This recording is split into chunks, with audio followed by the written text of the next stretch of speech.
So I thought we'd have a conversation about the curious case of Dr. Shola, or should I say Princess Shola, which actually isn't even a joke, because she has recently received death threats, apparently, from a prescribed political group called National Front, I think, or National Action.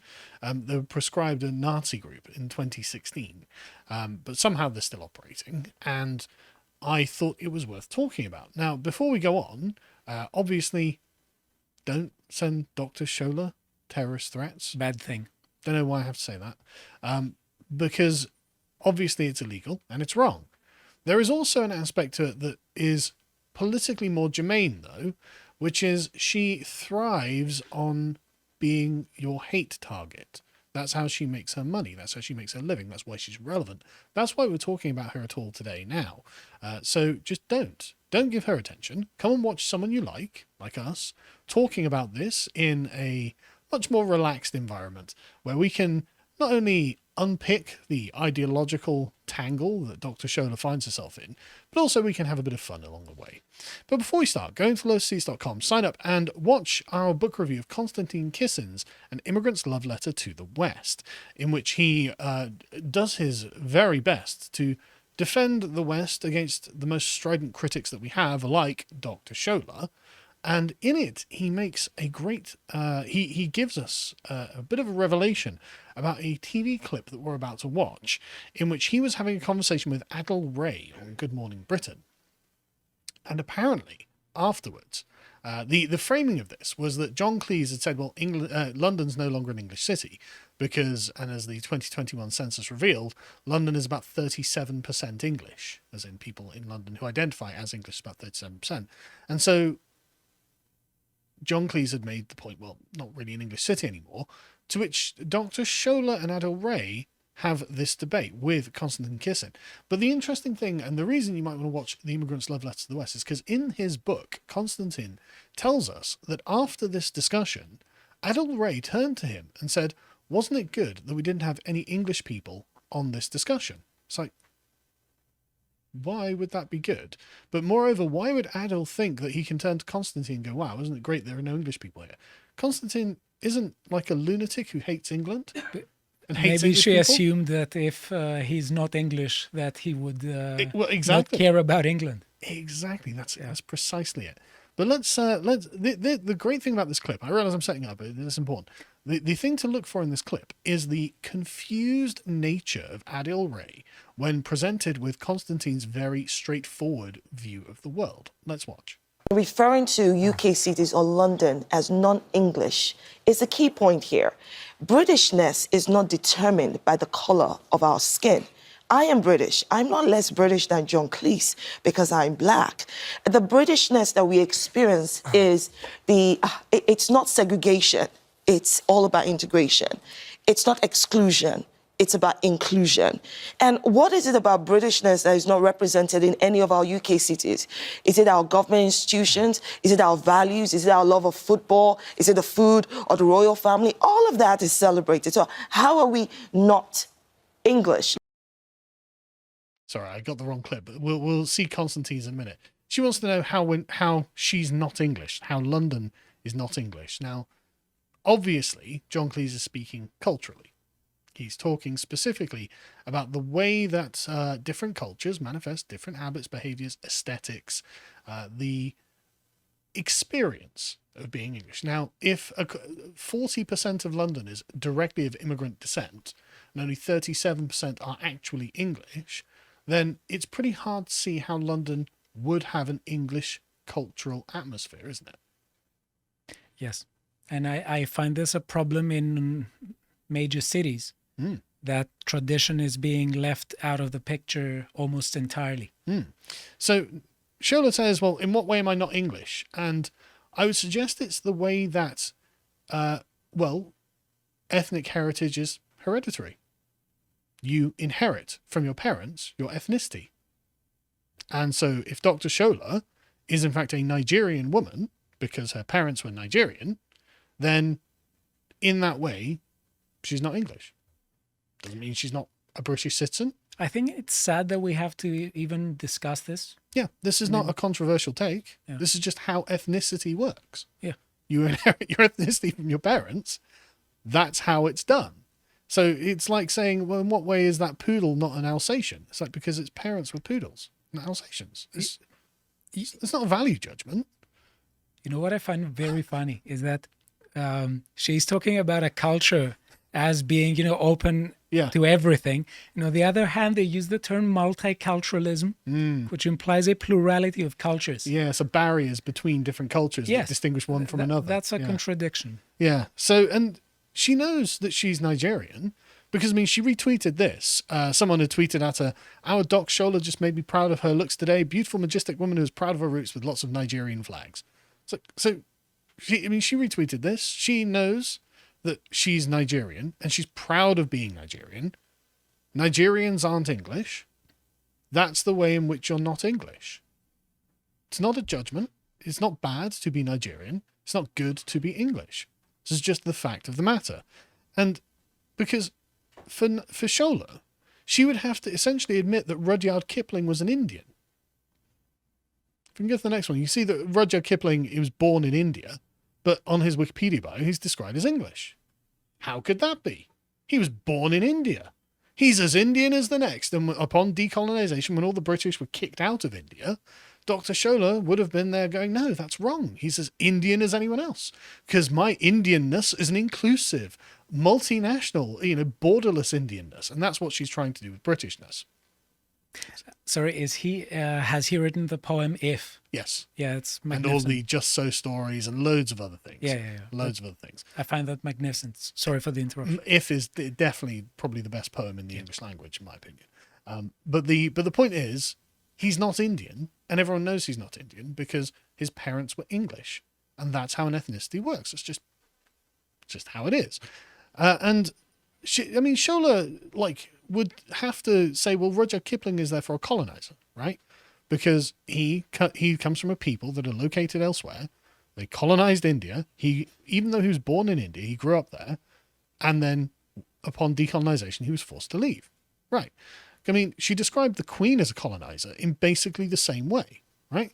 So she complains that the Queen, the late Queen, she says it was a historical fact that she was a colonizer. You boast of British Empire and realms all in the name of its monarchy, but deny she's a colonizer. Colonization was another form of slavery. Fact. She decolonized, they cry. Which came first, the chicken or the egg?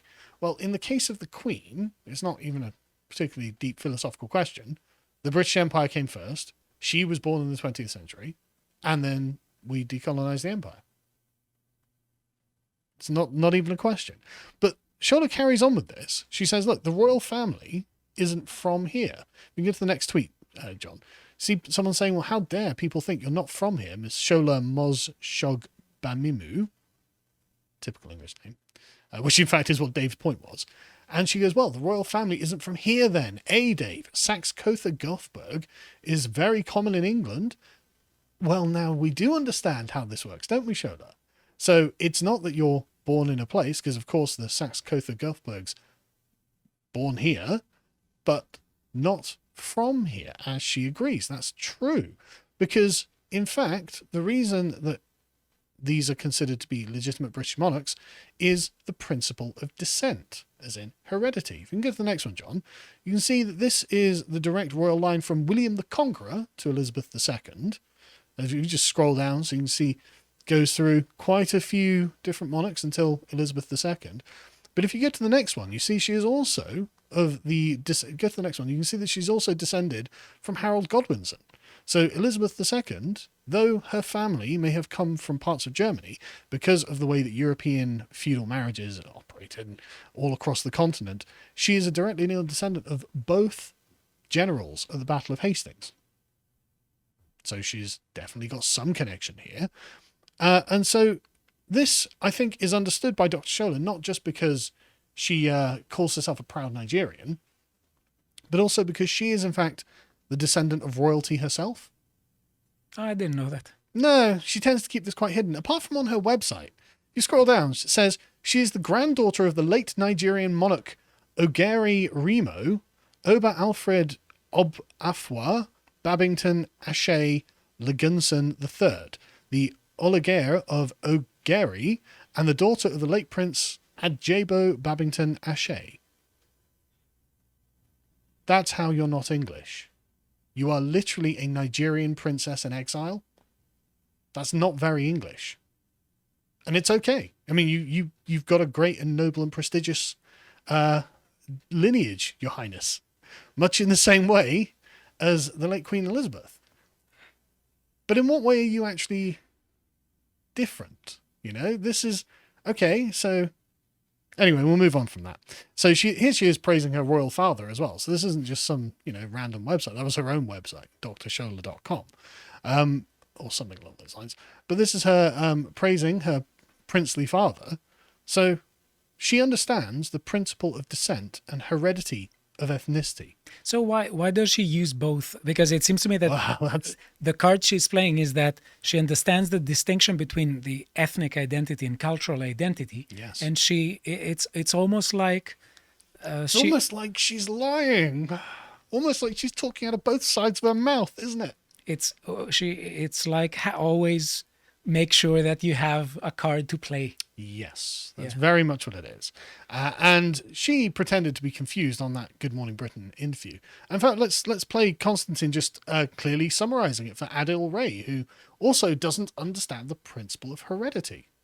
Obviously, if you have half of a city, essentially, that are people who are first-generation immigrants, that is going to make it less of the local culture. It's just a fact of life, isn't it? No, the fact of that is, and you're absolutely right, but the fact of that is that the city has changed. That's fine. It's changed. But to say it's become less English is ridiculous. Either it's a stupid comment, so let me give you an example. Well, no, it's not. Well, It's not first of all, it's nothing to do racist. with race. But look at this. Look at it like this. If 50% of the people who lived in London were Scottish, would we be okay to say that it's less English than it was when it was 10%? We would say it Would is that be British. okay? Well, no, but answer the question. Would it be okay or not? Would it be okay? I'm trying to get my head around that. If 50% of the people who lived in London were Scottish, Yes. would it be okay to say that London has become less English than it was when 10% of the people who lived in London were Scottish? Well, if they were Scottish, yeah. Right, so what's the difference? But There's no difference. There's He's a talking huge about difference. immigrants. There's a He's talking huge about difference. immigrants. But So it's nothing to do with race. do you not consider yourself as English? No. Why is that? Because I'm British. I'm a British. So when you Russian go to person. Scotland, if you go to Scotland, so where have you come from? What do you say? Well, I'd say I live in London. I'm originally from Russia. But why can't you It's say I'm from complicated. England? Because Why? I'm not from England. But I wasn't you are. born. No, I'm not. I wasn't born here. I didn't grow up here. I came here when I was When you're in 13. Scotland and you're on the road Let me and make there's this an point. arrow pointed towards England, do you not go that direction because that's where you're from, England? So why I'm can't not you from just... England. I wasn't born here. I didn't grow up But you just said here. are you from London? No. Adil just cannot wrap his head around this. It's it's not wrong that Constantine's an immigrant. He's not saying that he's an Englishman. He's not. He's Russian. It's fine. It's totally fine. Everyone that's. But Adil can't square this because if he allows that to stand, then he is saying that actually there is a native and a non-native aspect, and that's what he's trying to erase. I think the common theme in this is a kind of attempt to make the general population and the indigenous population of a country feel that they have to somehow ask for forgiveness about something or feel that they're guilty and they have to seek for atonement.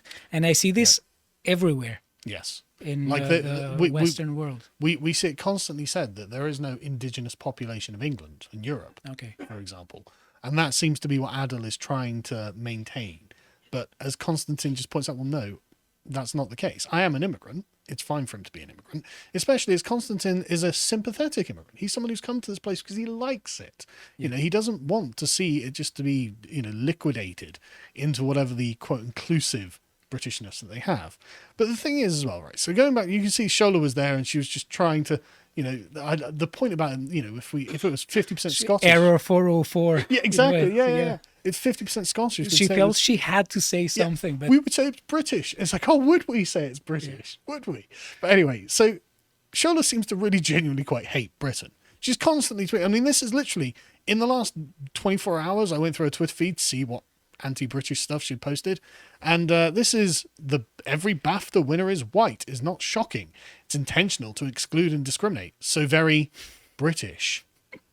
Okay, well, what was the Britishness that you were talking about? If it's so very British to exclude and discriminate, it's not very British to be inclusive and to not discriminate. So what are you talking about, Shola? Again, you're talking about both sides of your mouth. You know, we can see there is a duplicity here that you feel free to clear up for us. But she really has a low opinion of Britain. If you can play the next clip, please. It's very telling that a lot of the conversation tonight seems to be around the hotel. But let's not beat around the bush, okay?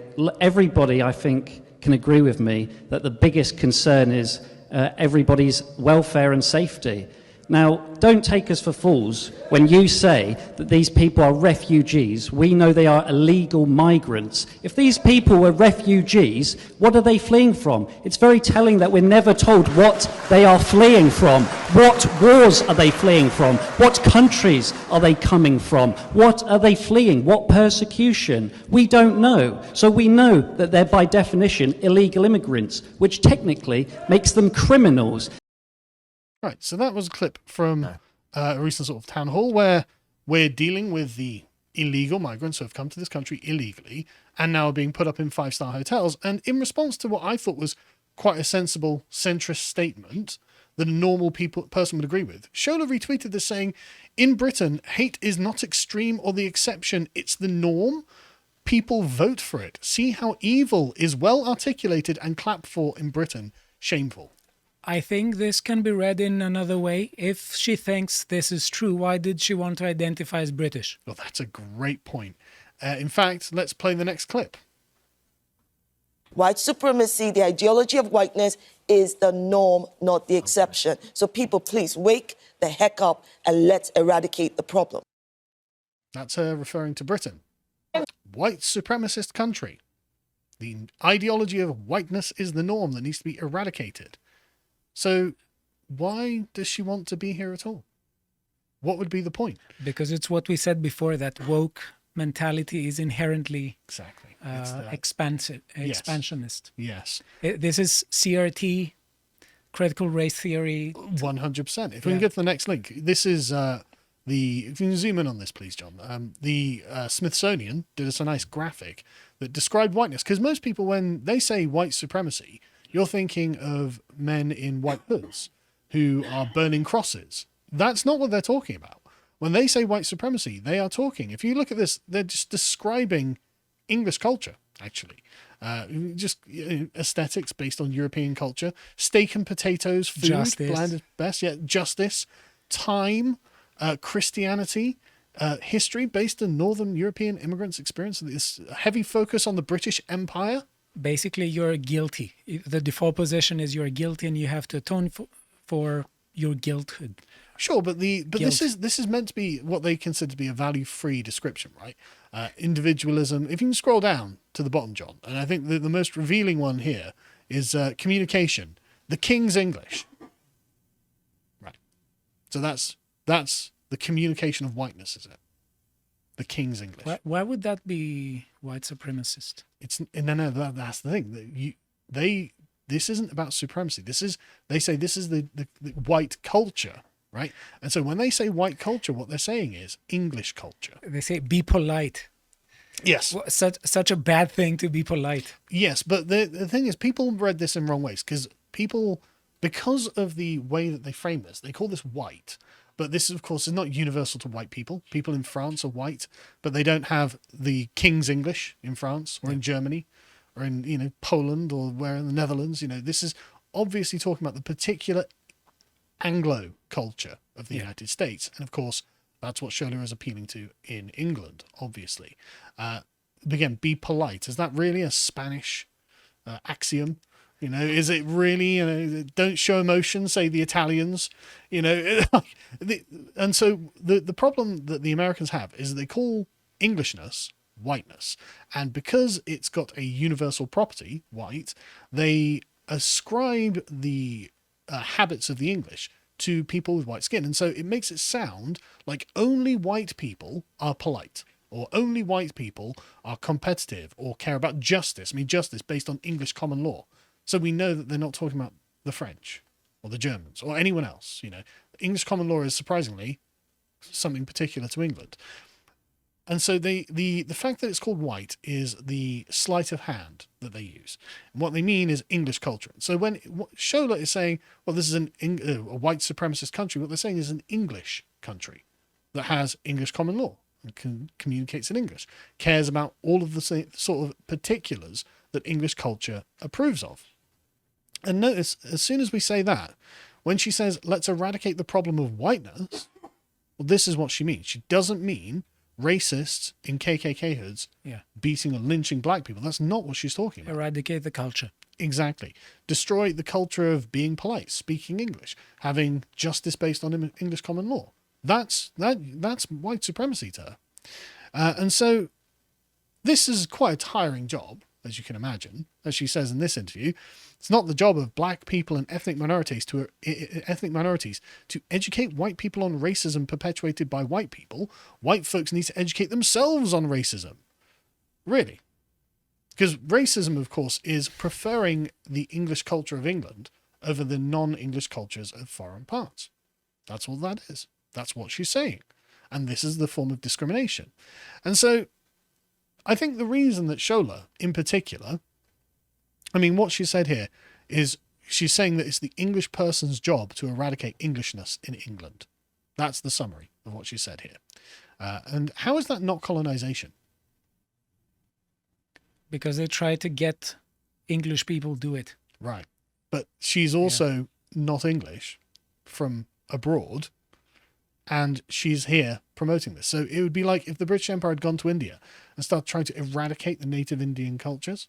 Yeah, it's spreading division. Yes. Yeah, but the effect is the same. Exactly, the effect is the same. And interestingly, like her criticism of Queen Elizabeth being a colonizer, there's another royal colonizer around, isn't there? But anyway, the reason that people hate Dr. Shola is that she is strident and divisive and impolite and seems to hate everything about this country and the people within it. And so someone had apparently sent her a threat. Now, I'm just going to take it as read that someone did this to her and that she didn't do this to herself. I've got no evidence that she has written this and posted it through her own door and is using this as a way of creating a great deal of sympathetic media interest. I've got no evidence at all that that's the case. And so we're just going to believe that this prescribed terrorist group has done this to her. And I'm sure the British authorities will be investigating this. They'll check all the CCTV cameras, they'll find the culprit, and they will give them the punishment they justly deserve. Because, of course, you should never threaten anyone at all, and there's no excuse for it, frankly. This is a few extracts. A lot of it we can't read on YouTube, but there are a few extracts here that I think are worth pointing out. This is the National Action London cell. Hard to believe they'd have a London cell. We are watching you. Shola, you are a constant troublemaker and liar who appears on television frequently. You make a shabby living from criticizing and race grifting against ethnic white Europeans and our culture. We have placed you on our kill list and intend to kill you, your children and your husband. You have gone too far and now it's time for you to pay the price. This is a serious notice from National Action London. We are notifying you of our intention to kill you and your family. Is that normally how threats sound? I mean, I'm not an expert, but whatever. I've trouble believing that anyone writes that way. It's like, anticipate trouble. I mean, the thing is, it's kind of written like someone who wrote this wasn't their first language. English wasn't their first language. Like, I really find it hard to believe that someone who was raised in an English school without the formal rules and structure of English being taught to them would write in this way. I just find it really hard. But this is, of course, typical Nazis who have posted this. But of course, then Shola does another round of media interview. Oh, look, I am a terrible victim here. And this is what she said. I'm going to speak right now. Dr Shola is a political activist and regular commentator on Good Morning Britain. The letter she received on Monday is littered with racial slurs and direct references to Dr Shola's campaigning. It's because people like me are speaking the truth in fighting white supremacy.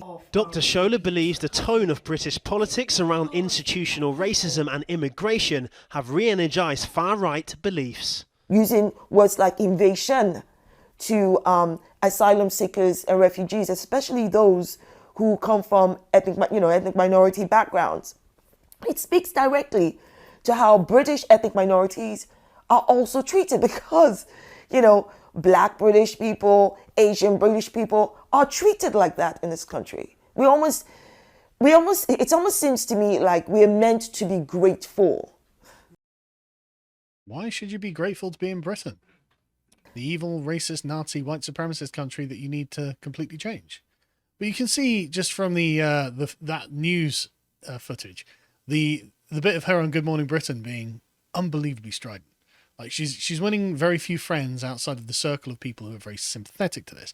But she says, if you go to the next week, I'm not going to be silenced. They want silenced voices like mine. It's not going to happen. And when she says people like me, I always find that really interesting. How many princesses in exile can there possibly be in Britain at the moment? There can't be many. Like the constituency she represents must be vanishingly small. Almost one or two people. Right? I don't know about the death threats, but I think what is particularly problematic is that she is trying to portray, at least the way I see it, the majority of the most people immigrants as those who would write this letter. Yes. And majority of English people would write the letter, and the majority of immigrants receive letters like that. Yeah. Do you ever receive letters like that? No. You're an immigrant from Greece? You don't get letters like that? No. God. Don't know what to tell you. Anyway, she did another interview. Of course, she keeps doing these interviews. You can see that she's deeply emotional by this. I'm not leaving society. Right. So there's an exact quote from this. I'm not leaving this society to people like this. Not our society or my society. This society. As if she frames it as if she is external to the society and she is examining it as an onlooker. That's how she frames everything. But okay, fair enough. But she tells us that she actually loves Britain, Big fan of Britain is Dr. Shola. You wouldn't have guessed by everything we've seen so far, but let's play the next clip. I am not the problem here. You are.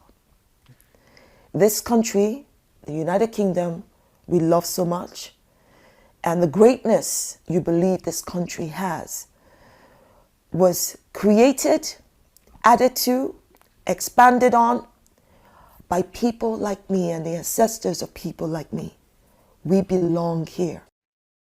The royal family of Nigeria belongs in Britain, you see. What do you think of that?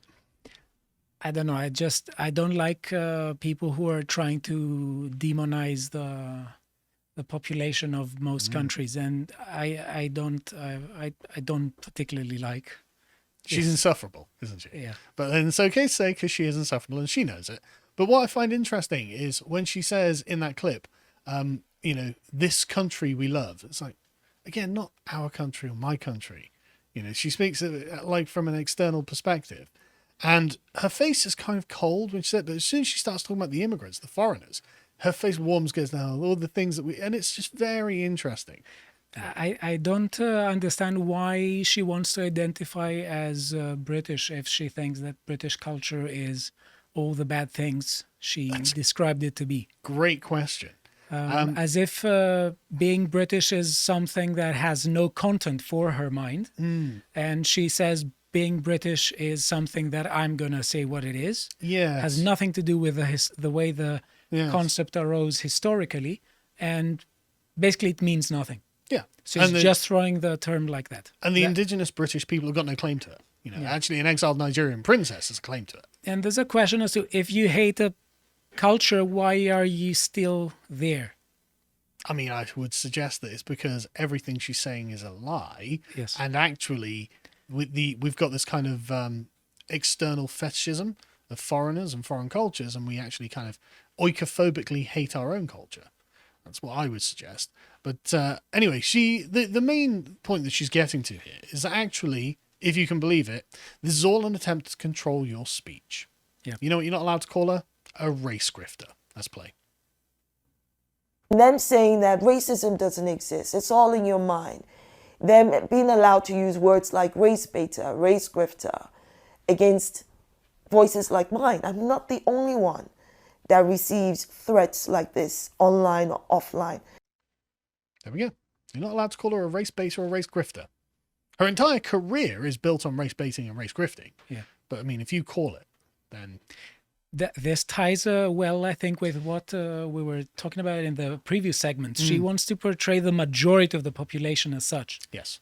Yeah. She thinks that the national action represents the regular British person. Yeah. But then I suppose that, like, if your attack on Britain and Englishness is so broad as to say Britain is bad, Britain is a white nationalist country, Britain is evil, Britain is the KKK, then I mean maybe a lot of people would say, well, piss off then, you know. Yeah. But anyway, the point though is that a lot of people just tend to put together the dots. Here's just someone who replied to a comment on Twitter. Shola says that white people have white privilege regardless of class, means, education. White privilege is white supremacy personified. White supremacy needs to be wiped from the face of the earth. Conclusion, she would have white people eradicated. Well, I mean, how's the... And she would have Britain eradicated. Yes. And then call herself British. Yeah. And then she would call herself British. Yeah. I mean, that's what people take away from Dr. Shola's activism, whether rightly or wrongly. It's how she communicates to them. And I'm just not very sympathetic, frankly. But of course, what career could she have in, say, Nigeria doing what she does here? The Nigerians aren't going to want to hear about how evil the British are all day, every day, but a bunch of left-wing Westminster commentariat, oh, they love it, don't they? But anyway, we'll leave that there. Sorry if I offended you, Your Highness. I'm just trying to figure out what it is you actually want from us. If you appreciated that segment from the podcast The Lotus Eaters, you can go to lotuseaters.com to get access to all the premium content that's on the site, such as the Contemplation series, the most recent episode on Tao Te Ching. If you'd like to find out what else is being put out, you can follow on Getter at lotuseaters_com on Getter. Thank you and goodbye.